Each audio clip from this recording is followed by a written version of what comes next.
Assalamualaikum warahmatullahi wabarakatuh. Pemirsa Metro TV dimanapun Anda berada, senang sekali saya Inneke Koesherawati dapat menjumpai Anda dalam program Tafsir Al-Misbah mengenal Surat Al-Maidah. Yang insya Allah pada hari ini kita akan membahas ayat 64 dan juga seterusnya.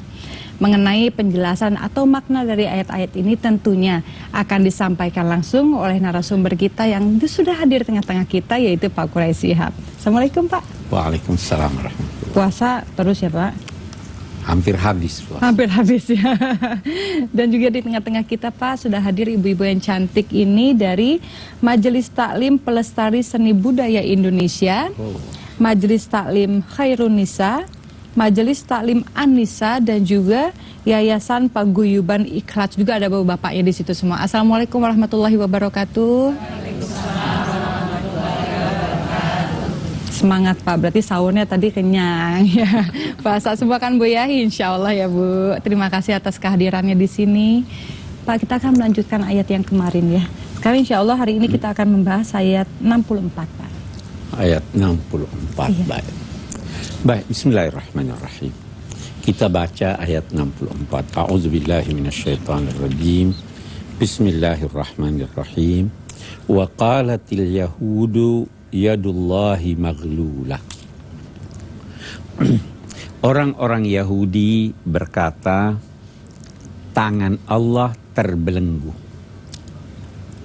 Saya pernah katakan, kalau Al-Quran menggunakan kata Yahudi, maka itu menggambarkan keburukan sikap dari sekelompok orang-orang Ahlul Kitab, sekelompok orang-orang dari Bani Israel.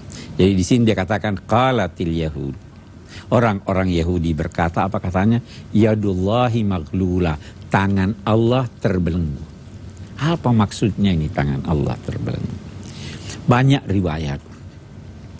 Ada yang berkata begini, yang pertama, sewaktu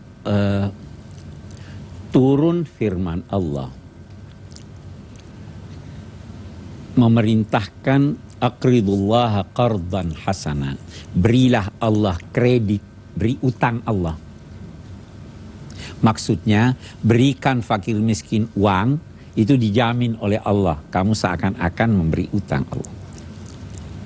Orang-orang Yahudi berkata, oh, ini Tuhan kikir ini, tangannya sudah tidak bisa memberi, sudah terbelenggu tangannya. Nanti ada ayat lain, innallaha faqirun wa nahnu aghnia, kami ini kaya, Tuhan miskin, masa minta utang? Nah, ada lagi yang berkata begini, ini ayat turun menyatakan, orang-orang Yahudi berkata, kami ini sudah tidak pernah untung lagi, rugi terus. Ini rupanya tangan Tuhan sudah terbelenggu, tidak mau bantu kami lagi. Yang kedua. Yang ketiga, riwayat mengatakan begini. Nabi Muhammad, kamu kan menyembah Tuhan. Kok itu orang-orang Muslim itu kelihatannya miskin-miskin? Memangnya Tuhan kamu ini kikir, tidak mau kasih mereka duit? Nah itu. Qalatil Yahud yadullahi maghlulah. Maka lanjutan ayat ini menyatakan, bal yadahu mabsutatan. Sebelumnya ghullat aidihim wa lu'inu. Ghullat aidihim wa lu'inu. Sebenarnya tangan-tangan mereka itu yang terbelenggu dan mereka dikutuk oleh Allah karena ucapannya ini. Ada yang berkata ayat ini ghullat aidihim, kita diperintahkan, ini pendapat, saya tidak sependapat dengan itu. Ada yang berkata bahwa kita diperintahkan mendoakan mereka, mudah-mudahan kamu yang terbelenggu tanganmu. Saya kira kurang tepat deh kita ini. Tapi ini dasarnya memang yang berkata demikian, ini memang dasarnya Yahudi. Jadi perlu Yahudi ingat, kalau Al-Quran berkata Yahudi itu pasti yang jahat. Oke. Lu'inu bima qalu, mereka itu dikutuk disebabkan apa yang mereka ucapkan. Bal yadahu mabsuutatan, kedua tangan Tuhan itu terbuka. Kita lihat yang pertama jawabannya. Mereka berkata tangan Tuhan, satu tangan. Tangan Tuhan terbelenggu. Tidak dijawab tangannya terbuka, tidak. Yang dijawab kedua tangannya terbuka. Nah, yang kita ingin tanya, apa yang dimaksud dengan tangan Tuhan? Kalau saya berkata dia duduk di kursi yang empuk, apa artinya kursi? Ini. Bukan ya? Kedudukan yang tinggi itu juga dinamai kursi, ya. Oke. Kalau saya berkata tangan Allah, apa Allah punya tangan? Tidak. Kalau saya berkata tangan Allah, tangan itu bisa digunakan menggenggam, bisa digunakan memukul, bisa digunakan. Tangan ini adalah anggota badan manusia yang paling banyak dia gunakan. Nah, kalau begitu tangan bisa berarti kekuatan. Satu. Di sisi lain tangan juga, kalau apa artinya? Oh, dia itu tangannya tertutup. Apa artinya? Kikir. Ya kan? Karena yang memberi itu tangan. Jadi kalau saya berkata tangannya terbuka, itu artinya Tuhan tidak kikir. Dia itu justru sangat pemurah memberi. Nah, di sini kalau kita artikan tangan dan itu dalam arti kata anugerahnya banyak, kita lantas bisa bertanya, mengapa dia katakan kedua tangannya? Nah, ada ulama berkata begini, nikmat Tuhan itu, anugerah Allah itu ada dua macam. Ada anugerah bersifat material, ada anugerah bersifat spiritual. Saya tanya ibu, kita katakan rezeki. Apa sih rezeki itu? Uang itu rezeki. Oke, rezeki. Kesehatan? Rezeki juga. Jadi bisa ada orang uangnya banyak, sakit terus, itu rezekinya lebih sedikit dari orang yang sedikit uangnya tetapi sehat ini ya.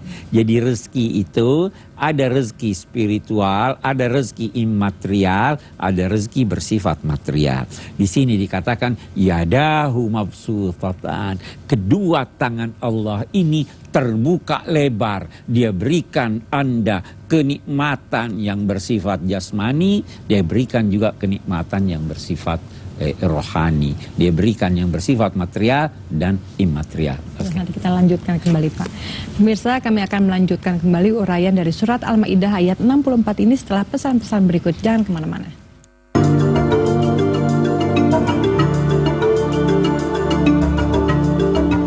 Pemirsa, kembali bersama kami dalam program Tafsir Al-Misbah mengenal surat Al-Maidah. Dan pada hari ini kami sedang membahas ayat 64. Silakan Pak dilanjutkan. Baik. Yadahu mabsuutatan, kedua tangan Allah terbuka lebar. Baru dia katakan yunfiqu kaifa yasha. Dia memberi, apa sih artinya infak itu? Infak itu bernafkah ya. Nafkah itu pada mulanya berarti mengeluarkan. Nafak itu artinya terowongan, terowongan itu tempat keluar. Jadi yunfik artinya mengeluarkan. Kita terus katakan memberi nafkah, memberi sedekah, zakat, memberi ilmu, memberi itu semuanya. Allah yunfik, memberikan anugerah sebagaimana dia kehendaki. Banyak caranya dia kehendaki. Bisa jadi rezeki saya melalui ibu. Bisa enggak? Bisa. Bisa jadi rezeki saya dapat di jalan. Bisa jadi rezeki saya melalui orang lain. Dia ini. Banyak cara Allah memberi. Bisa jadi rezeki itu tidak diduga-duga kok datang. Bisa jadi kita cari dia tidak ada. Allah punya cara-cara bermacam-macam cara untuk memberi orang rezeki. Yang jelas, yang pasti, Allah menjamin pemberian rezeki kepada seluruh makhluknya dengan syarat mereka berusaha. Allah menjamin rezeki orang itu, dia sudah sediakan, tinggal ngambil. Mau udara segar? Kalau di rumah terus tutup jendela, datang nggak? Nah, tinggal keluar.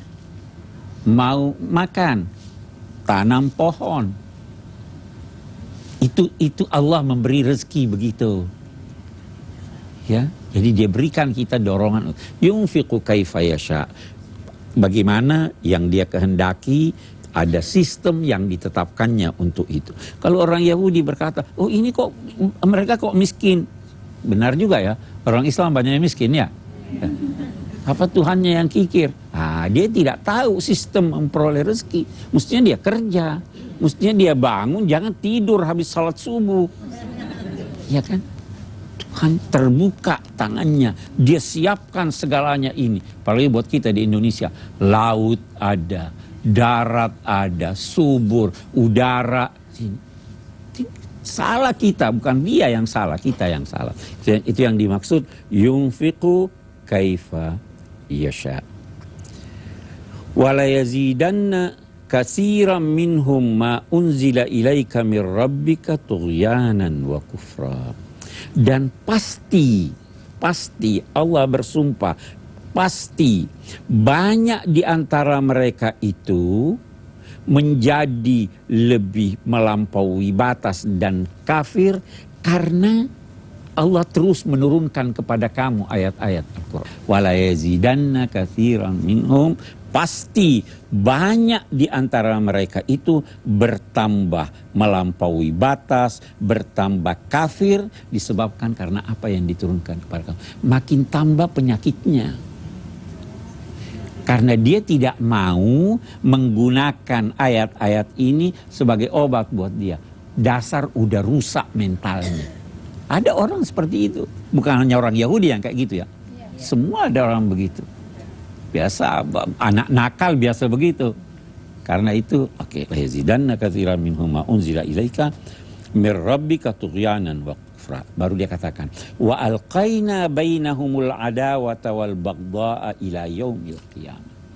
Kami telah mencampakkan ke dalam hati mereka al-adawa, permusuhan dan kebencian sampai hari kiamat.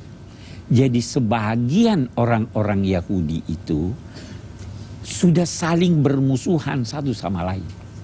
Sampai hari kiamat, sampai sekarang. Kalau kita pelajari masyarakat Israel sekarang. Di situ kan sebagian besar orang Yahudi ada di sana. Tetapi bermusuhan mereka, ada masyarakat Yahudi yang dari timur itu dijadikan warga negara kelas 2. Saling bermusuhan. Sampai hari kiamat. Al-Quran menyatakan apa? Tahsabuhum jami'an wa qulubuhum syatta. Kamu kira mereka bersatu. Sebenarnya hati mereka itu bermusuh-musuhan. Zaman Nabi sekian banyak suku-suku Yahudi. Kalau satu diserang yang lainnya diam saja. Lihat, tidak saling bantu-membantu. Karena mereka tidak punya kekompakan karena saling melakukan agresi. Kalau berhenti agresinya, kebencian masih tetap ada di dalam hati. Itu yang dimaksud wa alqaina bainahum al-adawa. Kami campakkan di antara mereka itu agresi, bertempur mereka. Kalau berhenti pertempurannya, hatinya masih tetap benci. Wa alqaina bainahumul adawata wal baghdha ila yaumil qiyamah. Kullama auqadu naran lil harbi atfa'aha Allah. Setiap mereka mau menyalakan api peperangan, memerangi umat Islam, Allah meniup mati api itu sehingga mereka tidak berhasil untuk itu. Wa yas'auna fil ardi fasada, mereka itu selalu secara terus-menerus melakukan pengerusakan di bumi, padahal Allah tidak menyukai orang-orang yang melakukan pengerusakan.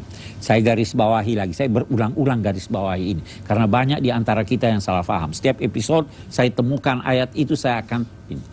Bukan semua mereka seperti itu. Ada juga yang baik.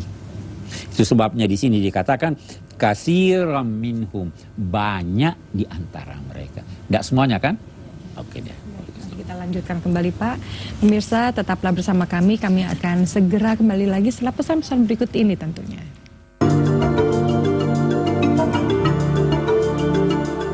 Pemirsa, bagi Anda yang baru saja bergabung bersama kami sedang membahas ayat 64 dari surat Al-Maidah ini. Silakan dilanjutkan Pak.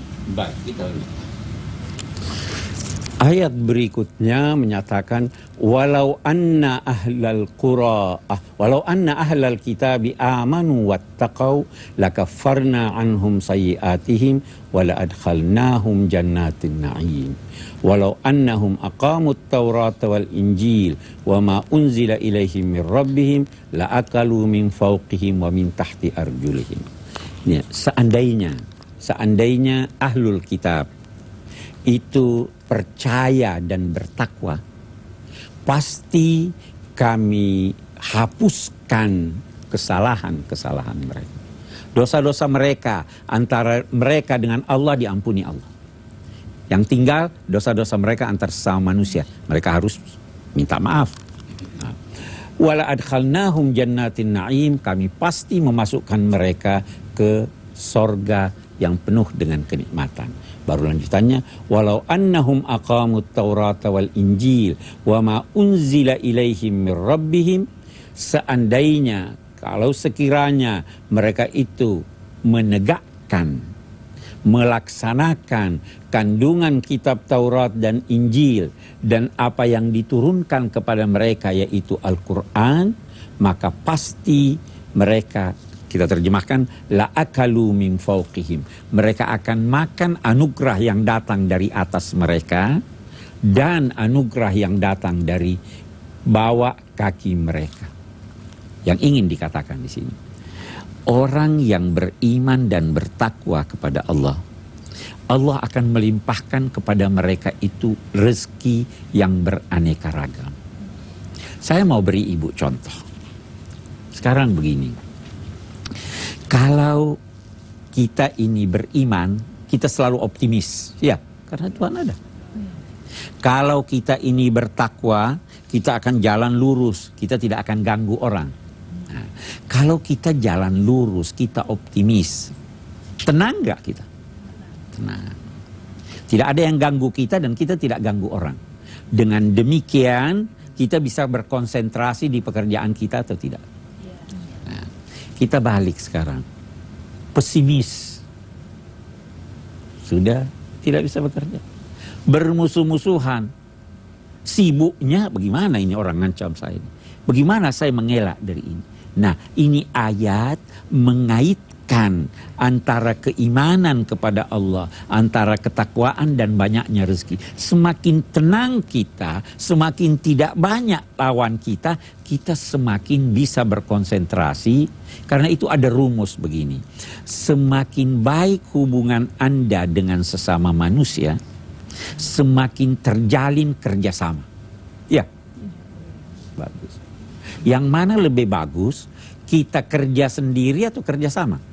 Nah, bertakwalah.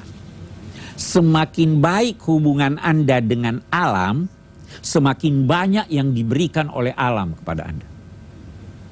Kalau Anda kenal dia, nah, kita ambil contoh nih, kita di ini. Kalau kita kenal tanah, kita tahu, oh ini tanah jenisnya begini, bisanya ditanam tumbuhan yang begini. Ya. Kalau tidak kenal, tidak tahu. Tanaman yang tidak sesuai dengan itu. Jadi semakin banyak pengenalan Anda terhadap alam, semakin baik dan semakin banyak yang bisa dianugerahkan pada Anda.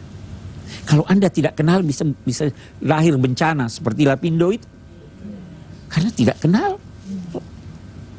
Apalagi kalau kita tidak mengikuti tuntunan-tuntunan yang diberikan oleh Allah. Ini sebenarnya yang dimaksud oleh ayat kita ini. Walau annahum aqamut taurata wal injil wa ma unzila ilaihim mir rabbihim. Kalau mereka itu menegakkan, melaksanakan secara baik tuntunan kitab Taurat, Injil, dan tuntunan Al-Quran, maka pasti mereka akan memperoleh aneka rezeki dari atas dan dari bawah. Maksudnya dari segala penjuru. Rezeki lahir dan batin. La akalu baru dikatakan minhum ummatum muqtasidah wa katsirum minhum sa'a ma ya'malun. Sekali lagi, ada di antara mereka itu yang moderat. Ada di antara mereka itu yang baik. Tetapi banyak juga yang buruk kelakuannya. Kita lihat, Al-Quran tidak pernah mengeneralisir. Jangan pernah berkata, kalau sudah Nasrani itu semua jelek. Ada di antara mereka itu umat muqtasidah. Muqtasid itu artinya jalannya lurus, moderat, tidak mengganggu orang, tidak ini. Menjalankan ajaran agamanya secara baik. Ada itu. Dan banyak di antara mereka yang perbuatannya sangat buruk. Nah, itu gambaran Al-Quran yang ingin digambarkan oleh ayat-ayat ini. Baik, nanti saya akan berikan kesempatan pada ibu-ibu. Nggak ngantuk kan, Bu? Nggak ya, semangat dia, pasti penasaran ingin bertanya. Tapi harus istirahat sebentar. Pemirsa, demikianlah penjelasan dari Pak Quraish Shihab. Saya nanti pada segmen berikutnya akan berikan kesempatan untuk tanya jawab. Kita rehat sebentar, kami akan kembali lagi setelah pesan-pesan berikut ini. Pemirsa, kembali pada program Tafsir Al-Misbah mengenal surat Al-Maidah. Seperti yang tadi sudah saya janjikan, saya akan berikan kesempatan pada ibu-ibu untuk bertanya.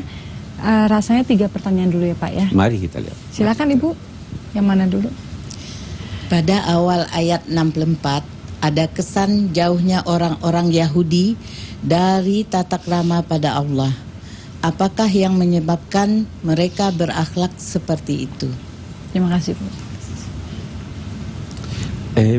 Memang secara umum kita bisa berkata bahwa setiap masyarakat itu punya ciri-cirinya tersendiri. Kita bangsa Indonesia dikenal, mudah-mudahan sampai sekarang, bangsa yang senang senyum, peramah, ya kan? Ada bangsa yang tegas, yang keras, ada bangsa yang senangnya dilukiskan sebagai petani. Manusia juga begitu. Nah, orang-orang Yahudi ini dikenal sangat-sangat sulit memahami hal-hal yang bersifat spiritual. Itu sebabnya Nabi Isa alaihissalam yang menghadapi juga orang-orang Yahudi, ajarannya banyak sekali yang bersifat spiritual. Orang-orang Yahudi, umat Nabi Musa ini sangat-sangat sulit memahami itu, sehingga Tuhan sampai sekarang kalau kita baca kitab Taurat itu digambarkan seperti laki-laki yang punya pedang. Itu sebabnya tadi dikatakan di sini Tuhan punya tangan. Dan itu juga sebabnya nanti kita lihat mereka tidak bisa, mereka membayangkan bahwa Tuhan itu berbentuk material, bisa diraba, bisa dilihat. Karena itu mereka minta, wahai Musa, coba bikinkan juga kami Tuhan. Coba wahai Musa, Nabi Musa pergi untuk bermunajat kepada Allah, di belakang mereka menyembah patung sapi. Mereka sangat senang kepada hal-hal material yang duniawi. Itu sebabnya juga ayat ini menyatakan ghulat aidihim, mereka itu kikir. Mereka yang kikir. Nah, ini semua menyuburkan kedurhakaan dalam diri mereka. Dan semakin durhaka orang, semakin berani orang itu terhadap Tuhan.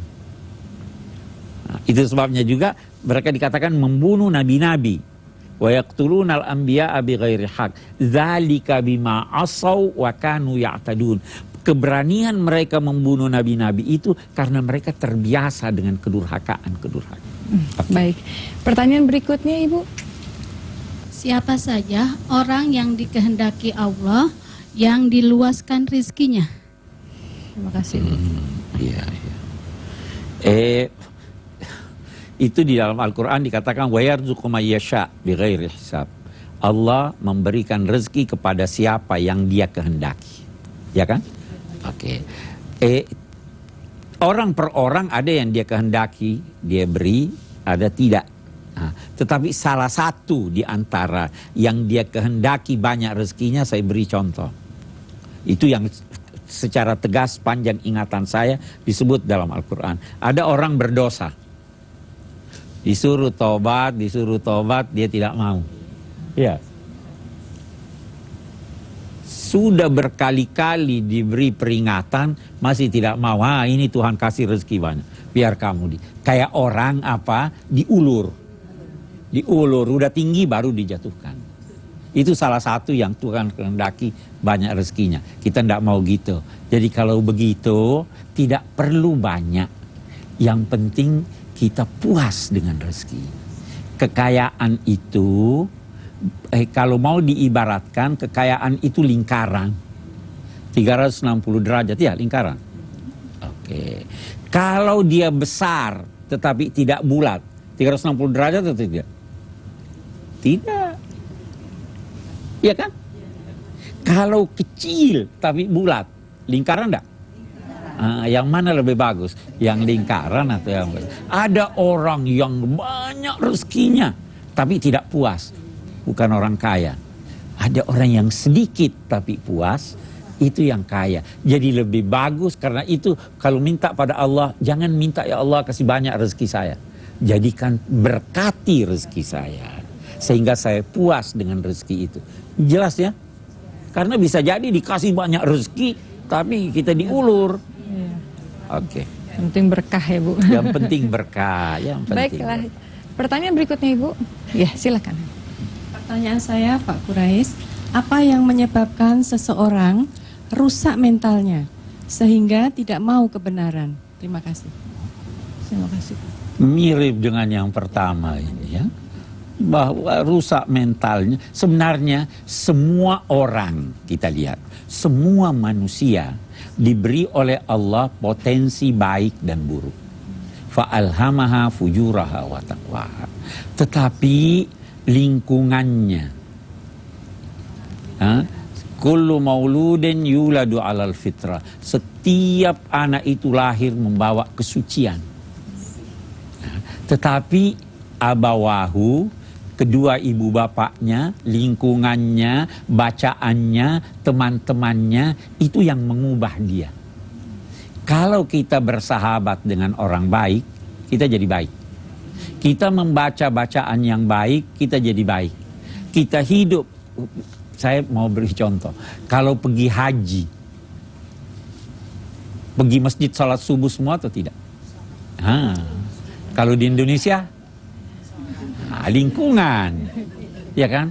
Bulan Ramadan seperti sekarang, TV bagus, ini semuanya, ya semua ngaji, tadarus, ini. Habis Ramadan bagaimana? Itu yang lingkungan, sahabat, bacaan, itu yang mempengaruhi. Nah, jadi kalau mau baik, cari teman yang baik, baca bacaan yang baik, hidup dalam lingkungan yang baik, itu tidak banyak dosa itu. Saya kira begitu. Baiklah, Pas Ibu. Bagi Ibu yang masih penasaran ingin bertanya, saya akan berikan kesempatan lagi. Tapi mohon bersabar ya Bu. Pemirsa, tetaplah bersama kami. Kami akan segera kembali lagi setelah pesan-pesan berikut ini. Pemirsa, terima kasih Anda masih bersama kami dalam program Tafsir Al-Misbah mengenal surat Al-Maidah. Dan sampailah kita pada segmen terakhir, yaitu saya sebelum pada kesimpulan Bapak, saya harus berikan kesempatan lagi pada ibu-ibu untuk bertanya. 3 pertanyaan ya Pak ya. Saya kasih bonus 1 loh Bu. Silakan. Siapa dulu? Oh, ada bapak-bapak. Ya silakan Pak. Orang Yahudi disebutkan mereka orang yang sering membuat kerusakan di muka bumi ini. Namun justru mereka saat ini sering mendapatkan kemajuan-kemajuan di bidang pengetahuan dan teknologi yang ditemukan oleh mereka. Bagaimana pendapat Bapak tentang hal tersebut? Terima kasih. Beberapa waktu yang lalu Bapak juga pernah menjawab hal ini, Pak. Iya. Silakan. Jadi begini, prinsipnya dulu satu.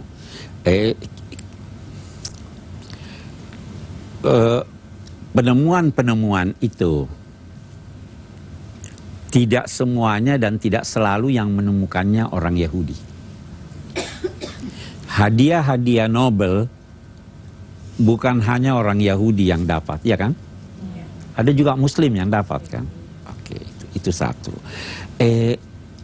Sehingga kita perlu pertanyakan itu benar enggak itu kebanyakan mereka yang dapat. Itu satu.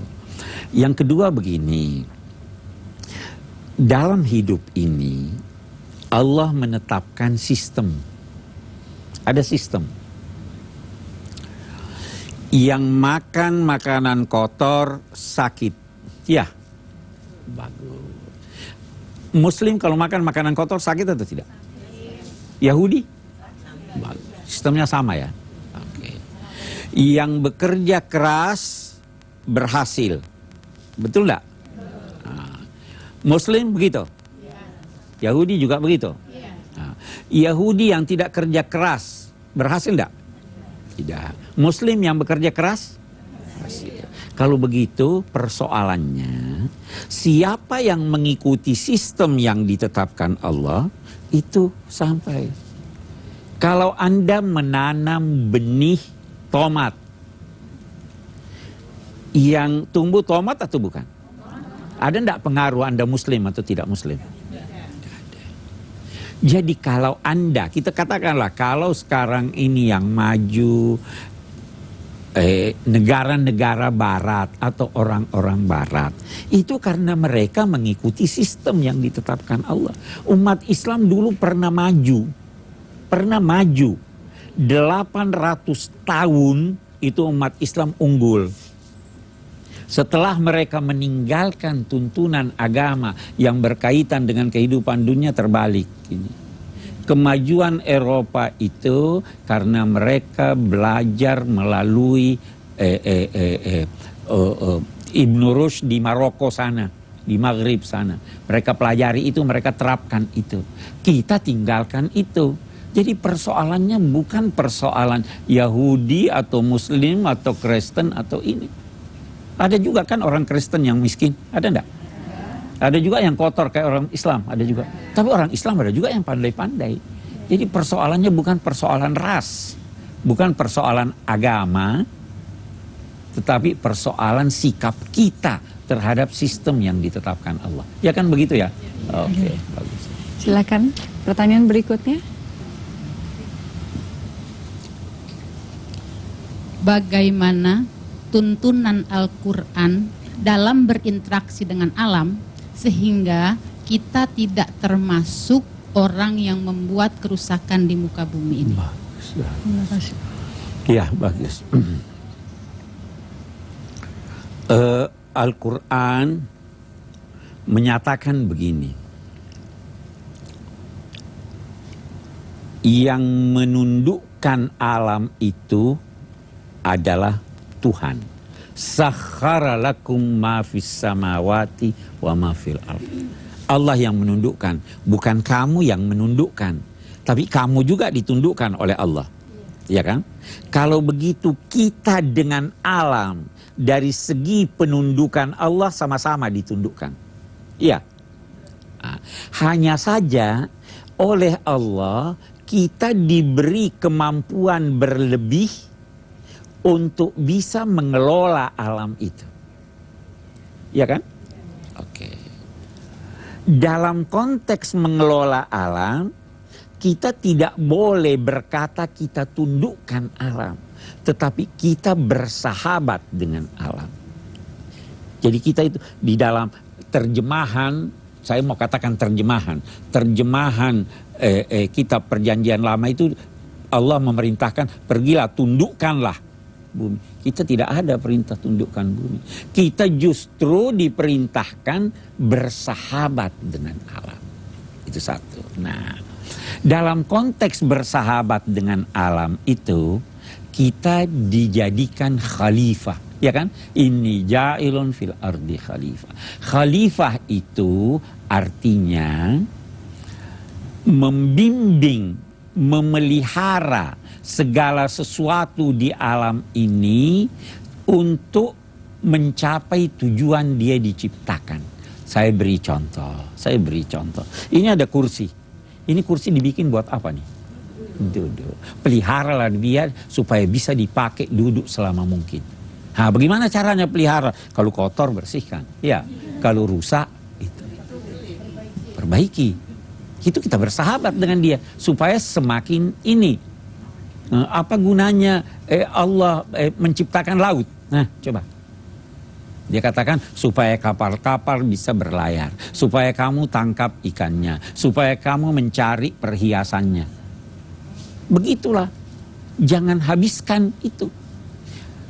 Boleh tidak kita lihat, boleh tidak dari segi moral kita menyembelih anak ayam yang masih kecil? Kenapa? Kan memang mau dimakan ayam. Karena dia belum mencapai tujuan penciptaannya untuk Anda makan. Boleh enggak kita memetik kembang sebelum mekar? Enggak boleh. Kita bersahabat. Biar dia tumbuh, dia biar berkembang. Waduh, sudah indah nih. Saya ambil. Boleh enggak kita tebang hutan? Tidak boleh.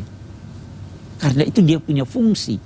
Itu kita bersahabat dengan Allah. Begitu yang dikehendaki Allah untuk kita perlakukan alam raya ini. Saya sering berkata ini ibu-ibu nih, sekaligus untuk para pemirsa ini.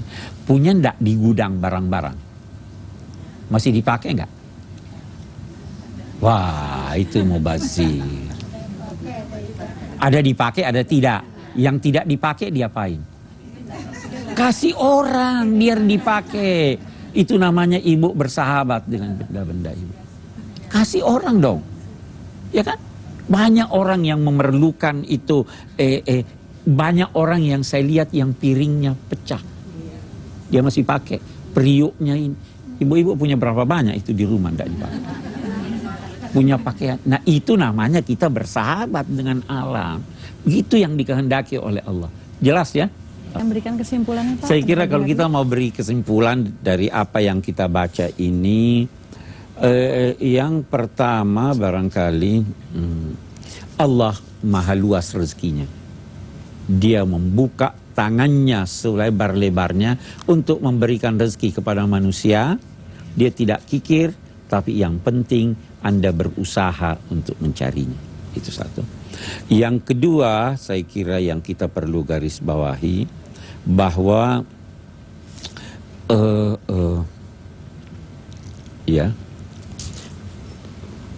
rezeki, ada rezeki lahir, ada rezeki batin. Jangan pernah menduga orang yang kaya raya dari segi rezekinya itu otomatis senang. Ya kan? Jangan juga menduga orang yang terbatas rezekinya itu otomatis susah. Karena rezeki itu berkaitan dengan hati lebih banyak, kepuasan jiwa. Itu yang kedua. Itu jadi Allah memberi rezeki lahir dan batin. Yang ketiga yang saya ingin ambil kesimpulannya dari pertanyaan tadi, bahwa bisa jadi orang dilimpahi harta kekayaan yang banyak, justru itu menjadi bencana buat dia. Itu bukan berarti bahwa kita tidak boleh berusaha. Agama ini, kesimpulan yang selanjutnya saya ingin katakan bahwa orang yang beriman dan bertakwa bisa melimpah rezekinya. Ini menunjukkan bahwa agama Islam juga menganjurkan orang-orang untuk meraih kenyamanan, kebahagiaan, kekayaan duniawi juga. Jadi yang kaya raya deh, tetapi melalui cara yang benar. Yang terakhir, yang terpenting, ada kaitan antara keimanan dan ketakwaan dengan melimpahnya rezeki. Semakin beriman dan bertakwa Anda, semakin melimpah rezeki lahir dan batin Anda. Saya kira itu. Terima kasih Pak atas ulasannya pada pagi hari ini. Terima kasih atas kehadirannya di sini Bapak-bapak juga Ibu-ibu.